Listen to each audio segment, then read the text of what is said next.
Well, good morning, everyone. Welcome to the Couples Academy show. My name is Hassani, Hey, I'm Danny. and we are here to talk about a very controversial topic. We got to talk Yeah. about this thing. This has been all over the internet. It's been going viral. Conversations about this whole idea of marriage. If you have not heard, if you've been under a rock, NBA legend Paul Pierce stirred up controversy with a bold statement that he made that marriage is for old people and poor people. Found it kind of amusing. And I said, you know what, Couples Academy's got to weigh in on this. But before we get started, Make sure you like, share, and subscribe, guys. Hit that share button so that you do not miss an episode. also, we want to let you know that Heart Life Marriage Getaway 2025 is fast approaching, along with the Phoenix Awards Gala. It is November the 6th through the 8th.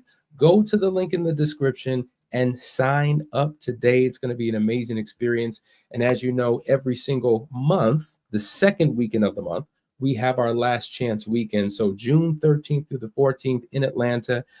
You want to be there. If you're going through challenges in your relationship, make sure you register. And once again, June 3rd, we're excited about it because Caught in the Act Double Life will be on MTV. And I will be with Tamar Braxton as we really help people to unpack this double life and the betrayal and the impact that it has on relationships.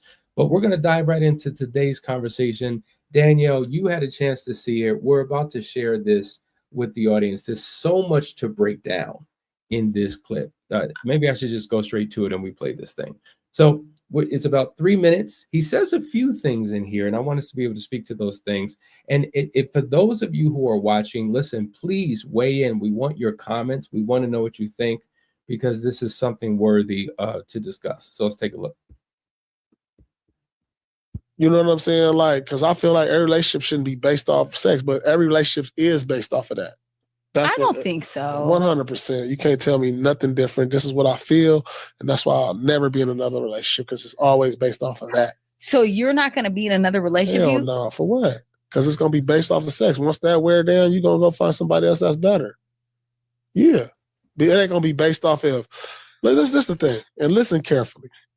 Listen carefully. I'm listening. Relationships. Let me tell you what marriage is all about. Or let me tell you what marriage is and who's marriage for. Marriage is for old people and poor people. Okay, so let's get into that. Why?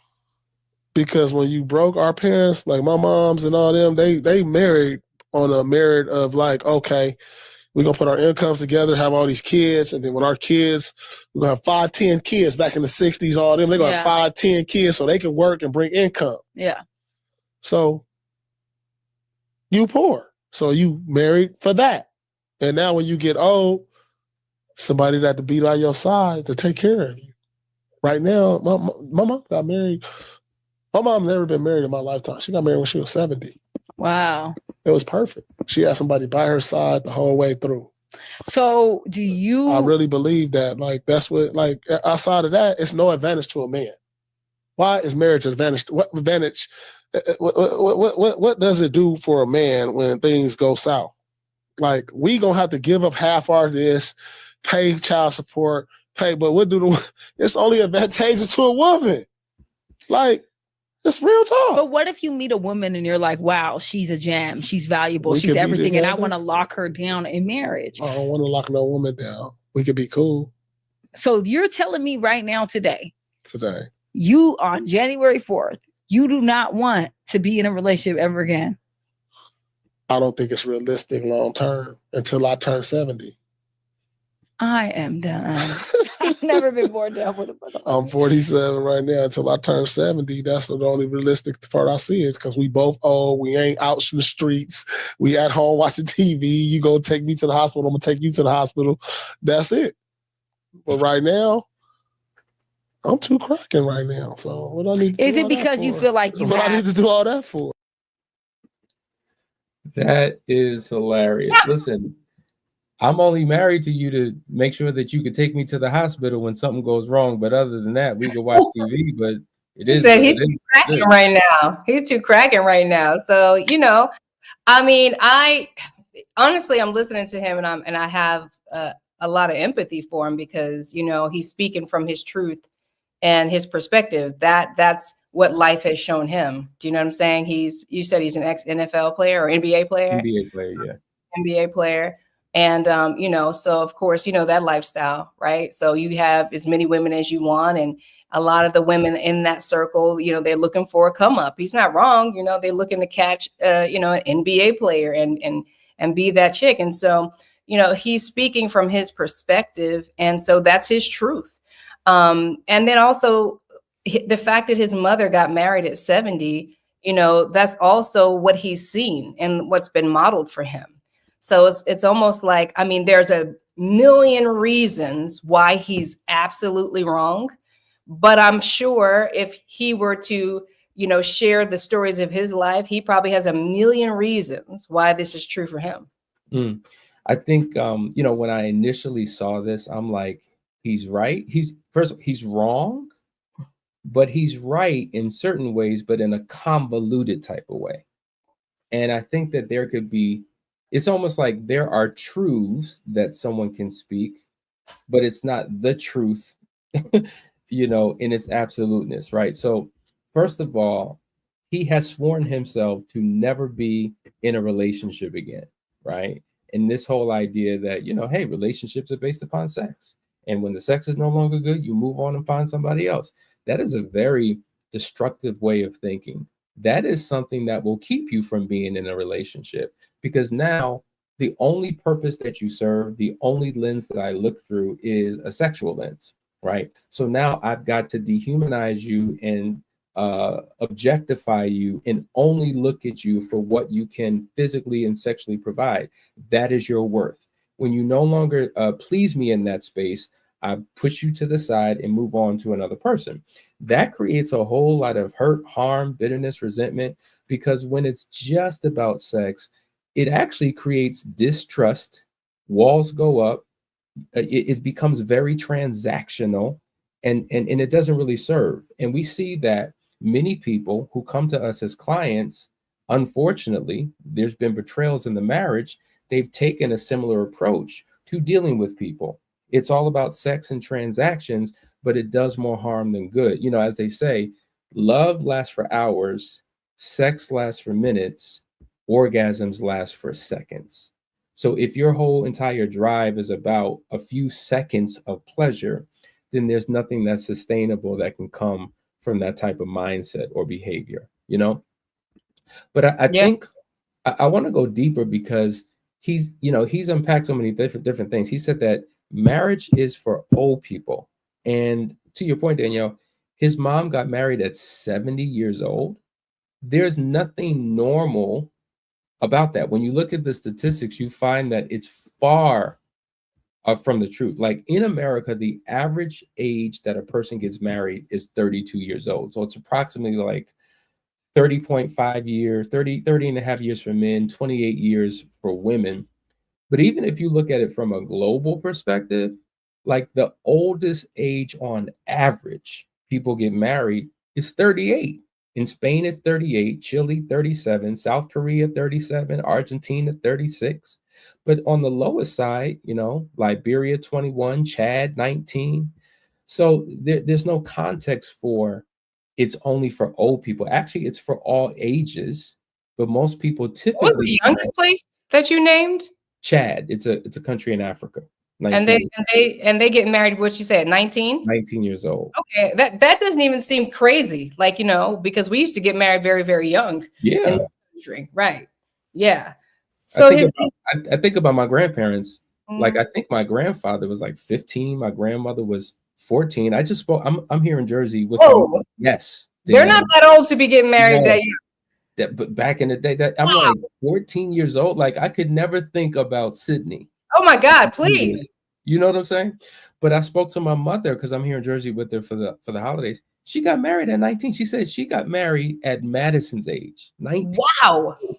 You see what I'm saying? But you know what? For some reason, because that doesn't seem as crazy. That doesn't seem as, I can't see Maddie getting married, but that doesn't seem as crazy to me as I would have thought maybe years ago.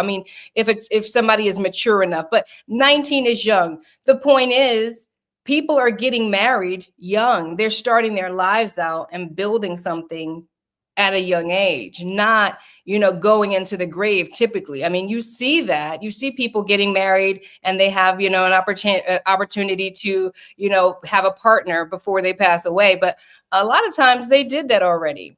So his perspective is skewed in that way. And he's looking at that. But when I heard him talk about, when he's 70, I'm just thinking about, who wants to take care of your broke down, busted and disgusted, sick and decrepit, too many partners, disease-ridden self at 70? Who's signing up for that? And listen, I don't know if the man has all these diseases. I'm just saying the template that he lives by, where he's never going to get married. I'm sure that doesn't mean that he plans to be abstinent, means that he's going to partner himself.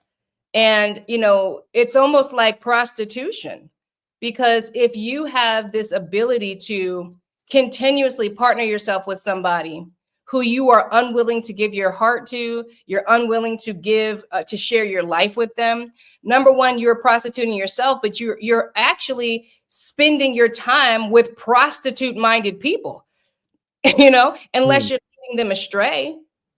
It doesn't sound like he's trying to lead anybody astray. He's out here telling you, I'm not marrying anybody. So anybody that's willing to partner with him understands that this is all it is. It's just physical. So you got to be willing to lower yourself to that standard and that expectation to be with him. It's interesting because you're right. Some people are just in that state where they know what it is and it is what it is.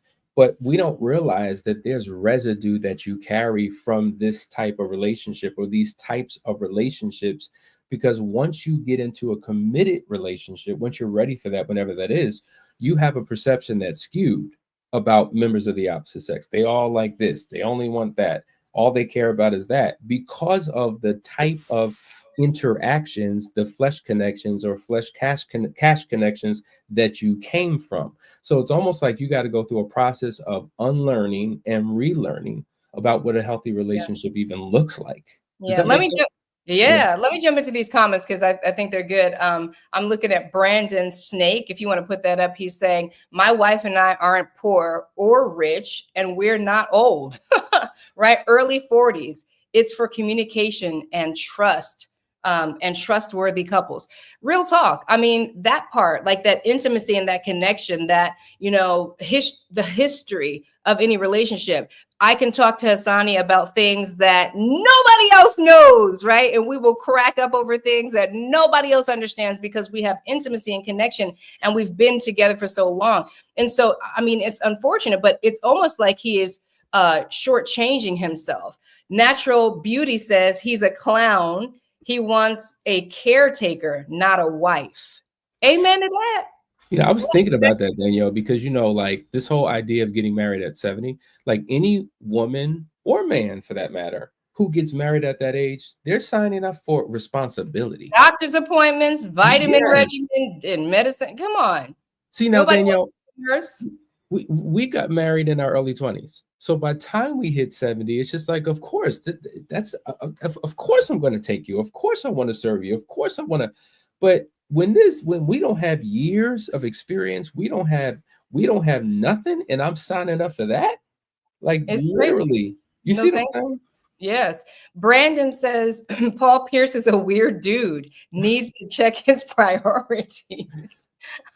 I mean, I don't know the dude personally, but I definitely can agree that he probably should check his priorities because, it's self-centered behavior, right? Very self-centered behavior, but it's also self-destructive behavior because, he's signing up for a long road of exchanges with no real meaning and no real connection, no depth. And that's just not good for the soul. And, when God designed marriage, he created it a good thing. And he said, he's the creator of all of us. He said, it's not good for us to be alone. And when he created Eve, he intentionally created a woman. So there's something to be said about the companionship and the partnership between a husband and a wife, a male and a female. It's one thing to have 1,000 friends, that you're not alone. You got friends, you got community, you got people that, love you and remember you from your heydays and all of that. but there's something that cannot be replaced when there is a connection between a woman and a man, and there's a covenant between the two. For sure, for sure. Danielle, one of the other things we have to talk about is this whole idea of it being for poor people. Now, the statement in itself is ridiculous. I think I understand the context. What he's basically saying is, back in the day, poor people came together and, their idea was we're going to bring our money together. We're going to have these kids. We're going to send them out there. They going to work, bring money into the house. So they were using it as a come up.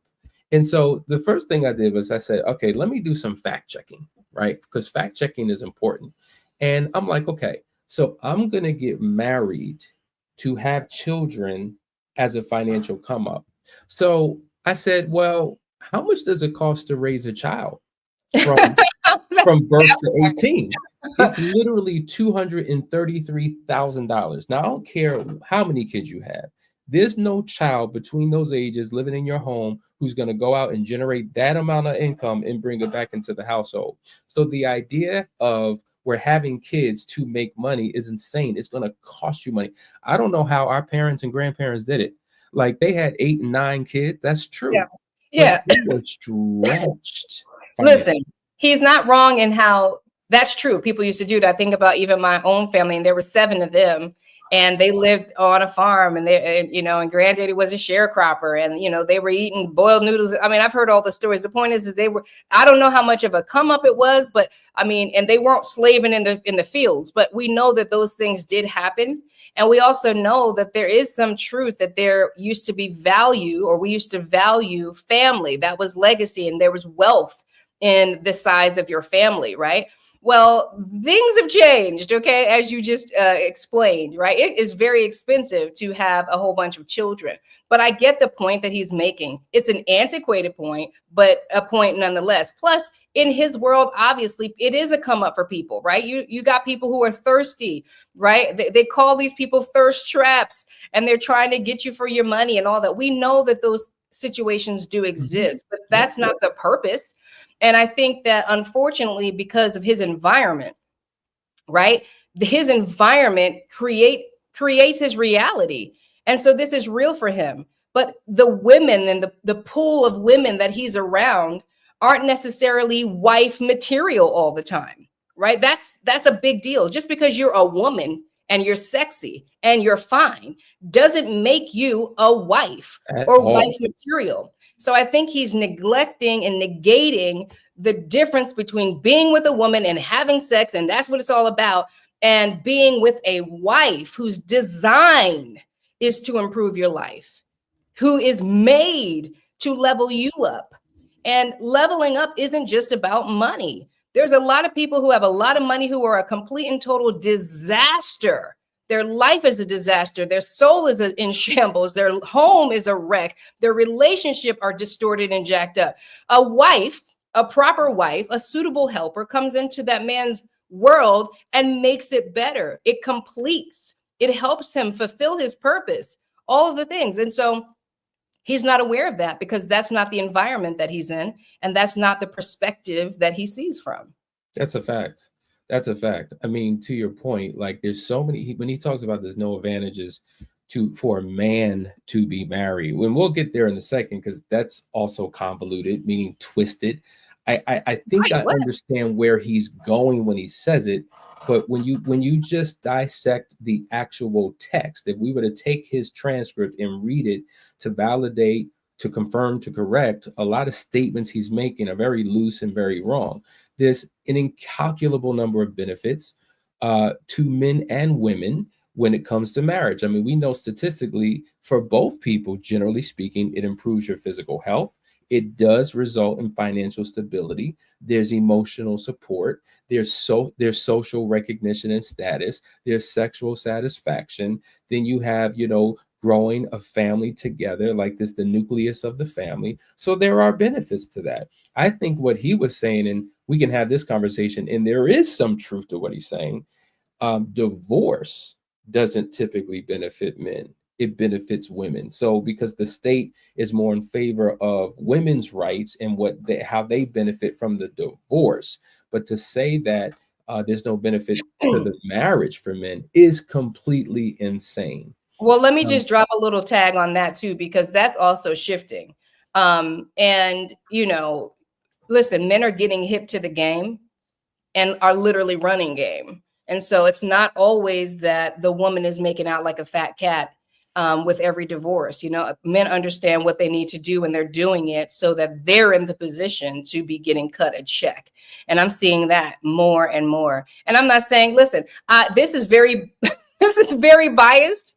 But because I'm more of a traditional woman, I believe that a man should take care of a woman. And so as much as I do believe that in a divorce, a man should be taking care of this woman, I also do not like the idea of a woman taking care of a man. It just does not sit right with me. It doesn't sit right with me. But at the end of the day, men are understanding that game and they're getting paid off too. So it really depends on the status of the person. If the wife is making the bank, then he's about to get paid. And a lot of men are looking for sugar mamas too. So let's just balance that out. I mean, but the truth of the matter is, you know, the game is being run by the state. And I think that when we get married, oh yeah, for sure. And when we get married, we don't realize that we're entering not just into a covenant with each other and God, but we're entering into a contractual agreement with the state. And the state ultimately wins, but laws are set up and designed to serve women, and women justifiably have gotten what they've needed to sustain life. But there have been many women, okay, who've been running game for a long time, who know how to manipulate the system, and so many men and destroyed financially, just in a multitude of ways, which has created more of a distrust, a disdain for the whole idea of marriage. And it's not that men necessarily fear commitment and fear marriage. What they're really scared of is divorce. Matter of fact, there's a phenomenal book called The Myth of Male Power. And it talks about how many men, it's not like they don't want to get married. They don't want a divorce. Now, the problem is they don't get married because they don't believe that a marriage can last, because a lot of us lack the skill, the knowledge, the know-how of how to have a successful, healthy relationship. And everyone that we see around us is divorcing. So I don't want to be the next in line. So if I get a divorce, now I'm still legally and financially tied to people who hate me. The woman I was with hates me. She's trained those children to hate me. But now for the next number of years, I'm financially, I'm responsible. Then I get married to somebody else, and now I got a check split multiple ways. So this is what I'm saying. Like, when we bring culture and when we bring government and state into God's institution, it really messes everything up. For sure. You have a lot of people basically saying that they are going to live this unmarried life and marry, by spiritual laws, right? They don't want to go get that paper and get that license, because that license gives the government license over their marriage, which means it gives the government control over your marriage. It gives the government control over your family. Ultimately, if things don't go well, you don't get to decide, right? And so people are stepping away from that and basically common law marriage, right? Because it's safer and the government stays out of it.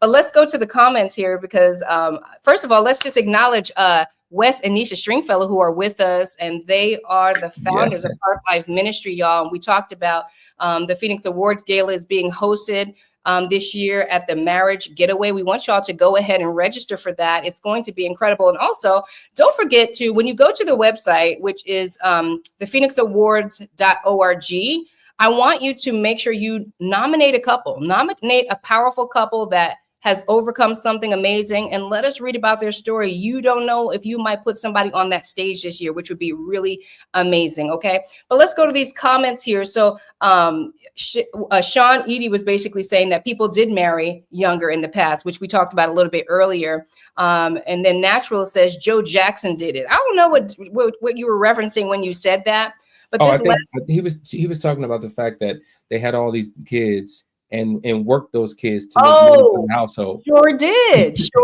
I mean, Yeah, you know who else did it? The tennis player's father. I mean, it was just 2 kids, but he sure worked that magic out of them. So many do it. Yes. And then also, that's true. Halle Berry's ex is getting paid. And listen, there are a lot of husbands out here getting paid. And Halle Berry, she's up there. Okay. She's got money. But I know people from our own company here who, unfortunately, things did not work out in their favor. Their marriage did not work out. And he's getting paid. And guess what? He was the unfaithful one. He was the offender. So make that make sense. And so going back to why people are stepping away from the government and these licenses that give them authority over your relationship and doing this common law thing under God's sight is because of stuff like this. The fact that somebody can step out and be unfaithful in a marriage and then also collect a check from you while they're with another woman, that's insane. But the government doesn't necessarily make sense. So, I mean, we're saying all this and saying like, hey, we get what he is saying. We get what dude is talking about. But there's a whole nother perspective to understand about God's law and marriage and the benefits of it that he's missing out on because he's got narrow perspective based on his experiences in life. Okay. Natural Beauty says women today aren't like the women in the past. Shame and morals have disappeared, and women want to okay the role of men these days. We talked about that a little bit yesterday, that, things are different out here. You have a whole different kind of a language and perspective, like how women, they don't really want a man to be like, what is it? Like chivalrous, right? It's just like, it's 50-50. I don't need you to do this. I got mine. You got yours. Like there's this, let's come together and still be divided type of mentality out there. Let's come together equal. Like what are your stats? What are you coming to the table with? Okay, I'm coming with body, yada, yada. I'm coming with 7 figures. I got my own place. I got my own car, blah, blah, blah, blah, And then, well, I'm 6 feet. You know what I mean? Like everybody's coming with this checklist and none of it is spiritual. None of it. It's all physical, carnal, external things that people are bringing to the table. And maybe that's why there's a struggle. Maybe that's why it's like, when I get bored with this body yada, I'm on to the next, because there's no spiritual connection or blueprint in how they're coming together. The fact of the matter is the blueprint that we're talking about was created by God, right? God created the whole institution of marriage. And there's a culture that was built into that institution. But when you allow society and its culture to influence how you do marriage inside of God's institution, it's always going to go wrong. And so that's why you see all the superficiality today. And these are the things that cause relationships not to work. Because if your worth and your value, as beautiful as you are, great body, brilliant, if that's your value, well, you're a depreciating asset. Because as you age out of beauty and body, generally speaking, you know what I'm saying? If as a man, my value is solely in the check that I bring to the table, well, I'm going to out-age at that, because typically I'm going to make less as I get older if I'm not managing my finances correctly. So all of these things are. And you're going to shrink if you're 6 feet too. Like you're shrinking. Here it is, right? Here it is, right? Yeah. So beauty, body, bank account, all of those things are external things that diminish over time. And there's got to be those intrinsic inner qualities that actually grow. It's just like they say wine gets sweeter with age. There's some intangible things that get better with age if you're intentional. We need like some type of a training ground for men and women who have a heart after traditional marriage, because the culture is getting lost, right? Because we have more and more divorce, and more people are being raised in homes where they did not see a 2-parent household at all. There's all this information out here. And so it's just so skewed and convoluted. And we need some place where people are coming to learn these things. I saw an episode of, anybody heard of Pop the Balloon? Have you heard of Pop the Balloon? Yeah, where all these people come up. And there was this young woman. I mean, she wasn't that young. I mean, I think she was at least in her mid 30s, a little bit older. And she basically was going through the room. And there was this one guy that, to me, he just had his head together. Like, out of all the guys in the room, he had a lot of male mentors. He had a father he respected, uncles and stuff. And he talked about how integrity was the one thing that he learned. And he just was talking right. Okay. He wasn't a bad looking guy, nothing. This woman went down the road and picked everybody off for the most superficial things. It's like, it was about the teeth. I'm a teeth person. The man there was nothing wrong with the teeth.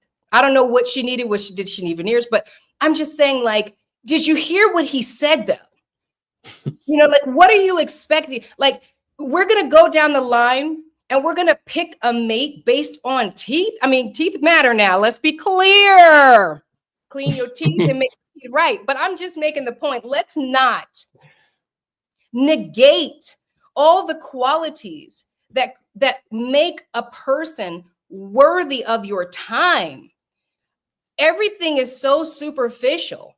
If you don't look, people will get popped because their shoes and their shirt don't match. And you didn't even hear this person has a brain. He's thinking.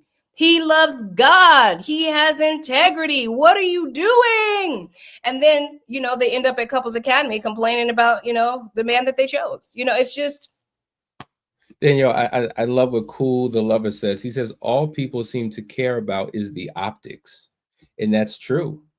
And I think we live in a Kevin, even though he's no longer here, Kevin Samuels to me, or the spirit of the Kevin residue Samuels did so much damage to the culture. First of all, it perverted the dating game. Like, the dating game has shifted and changed. And he's not the only one, but he was a general in this thought art, right? Amongst several others. And so it has shaped the way we date. So now there's no trust, there's competition. But what's even worse, his audience were single people. But unfortunately, married men are listening to this fool. And it has literally destroyed and deteriorated their relationships because they began to see their spouse. Things were well, or maybe not. But now they had something to hold their hat on to justify why they think and do the things that they do, which would justify bad behaviors and betrayals. And, you know, I need to get out of this relationship. She ain't, you know, giving me what I need. She ain't what I want. And it has just messed everything up. And so we need almost like a reboot. It reminds me of the movie Men in Black. You know how Will Smith would take that taser and say, well, look to the light, right? We all need to be zapped, right? And to take on a new consciousness, because I'm telling you, it is so perverted. So real. I just want to jump to the comments real quick. Hey, Martin, Matt. Yeah, Martin, we see you. I don't have my glasses on. Martin and Chelsea are here. They are our amazing financial truth. Yes. Financial advisors. And yes, that's a powerful comment. Teeth over truth.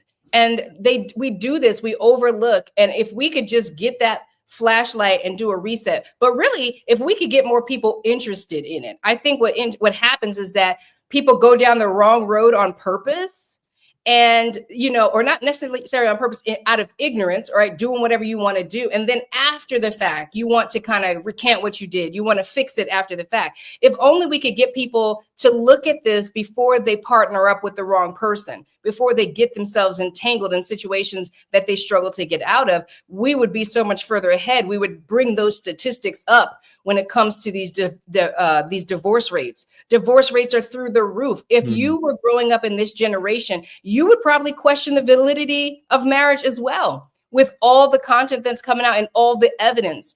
Who is showing a great picture of it? You can't go to no church and get a good picture of it. You can't go out in the world. Like, nobody is showing you, except for us, we're trying, right?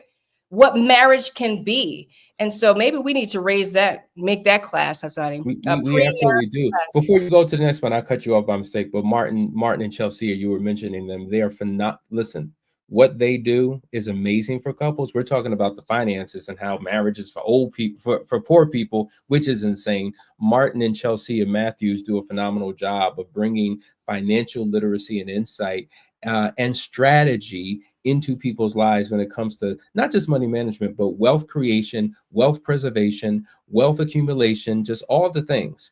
So definitely check them out. Go to their page. There's another comment that came in, Danielle, from Brandon Snake. People nowadays seem to live off of others' expectations or the social medias of the world instead of their own. That's good. So and I like what Natural said too. She said exactly, responding to what Martin said. Teeth can be fixed. It's his character that counts, right? Teeth can be fixed. Character, that's a lot harder to work on. That's a long road, okay? Yeah, and that long road takes mutual agreement. You can't fix his character. And so, good Lord, like, I mean, I don't know. We just need a reset. Everybody's talking about like a government reset. We need like a relational reset in this country. But I want to go back. I want to go back to what Brandon said, because, you know, the whole expectations and how our idea and expectations of relationships are now shaped by social media. You know, it has been said that things like OnlyFans and Instagram have really destroyed not only self-esteem and proper expectations for what a healthy relationship looks like. It has really diminished the need for quality relationship, because everything is based upon optics, as what was said, external things that are fleeting. And now you have men and women trying to live up to this expectation of what they believe a man and a woman is supposed to be. And it may work to get likes, clicks, and shares, but it doesn't work for a healthy relationship. Exactly that. Go to Omar's other comment here. It says one lady was 5'4", but 5'1" without heels, and a guy was 5'11", said he was short and wanted a taller man on the Pop the Balloon, right? Like, this is what I'm saying. Because Kevin Samuels has trained even the women. You know, like you have that mentality has just seeped into the thinking of men and women that, okay, he's got to be 6 feet. Okay, 6 feet at least. Okay. You know, it's just crazy. And we really need to do something to support people before they make these terrible decisions. I love, also Kathy's here. Hey, Kathy, it's been, I haven't seen you in a while. I miss your face. Love you, girl. And she says, too many pretty males over honest, handsome, godly men. Or wholesome, I think she means to say. Absolutely right. Absolutely right. And, you know, prayer, y'all, we need to be praying because the generation is at stake here. We're talking about legacy here. We're talking about the future. This is the environment that our own children have to grow up in, and they have to pick mates in this environment. It's crazy, isn't it? Yeah. Listen, we could talk on this for another hour, but our time is up. Listen, this was a great conversation, and I think we're going to do more of this. There's a lot of things that are happening in the culture, and we need to give voice to it so that we can give clarity and proper perspective, so that you know how to govern your life and your relationship in the right direction. Listen, before we go, don't forget who we are and what we do. It's funny. People have been watching us for years and will then say, I didn't know you offer services. I didn't know that you counsel people. And it's just like, really? So I just want you to hear from some of our clients, quick testimonial, and then we're going to end by just talking about our services in a commercial. We loved having you today. Just know that we love you, and there's absolutely nothing you can do about it. See you guys. Hi, I'm Tamiko Brown Johnson, and this is my husband, Myron Johnson. We found Mr. Hassani on actually Facebook. We saw it advertising as Couples Academy, and I thought it was very, very interesting. We were in a little trouble, and Mr. Hassani, we did a couple of sessions with him, the weekly sessions, and then he suggested the intensive sessions, which turned out to be phenomenal. Loved it. Great experience. We'll do it again. Probably will do it again. It was very, very intense. Progress is continuing to grow, but the major hurdles that we've had, Hassani has put us on a program to where we can actually identify a lot of things that have been a shortcoming in our understanding about the things we were having problems with, which wasn't as clear to us as it was to him. So we actually appreciate how he took his time, formatted a bunch of questions in a form to where it actually brought us to a mirror image of each other. And that program has kind of brought us back to the place where we fell in love all over again. What'd you say? I like that Mr. Hassani was so hands-on. It was almost like an intervention when you lock someone up in the room and try to get them off drugs. It was like a real live intervention. If we needed him 24 hours a day, he was there. We stayed up sometimes to 3, 4 o'clock in the morning. He was very, very hands-on, basically exactly what we needed. He did not leave our side. He didn't forsake us. What he told us to have faith in, it was very much so worth it.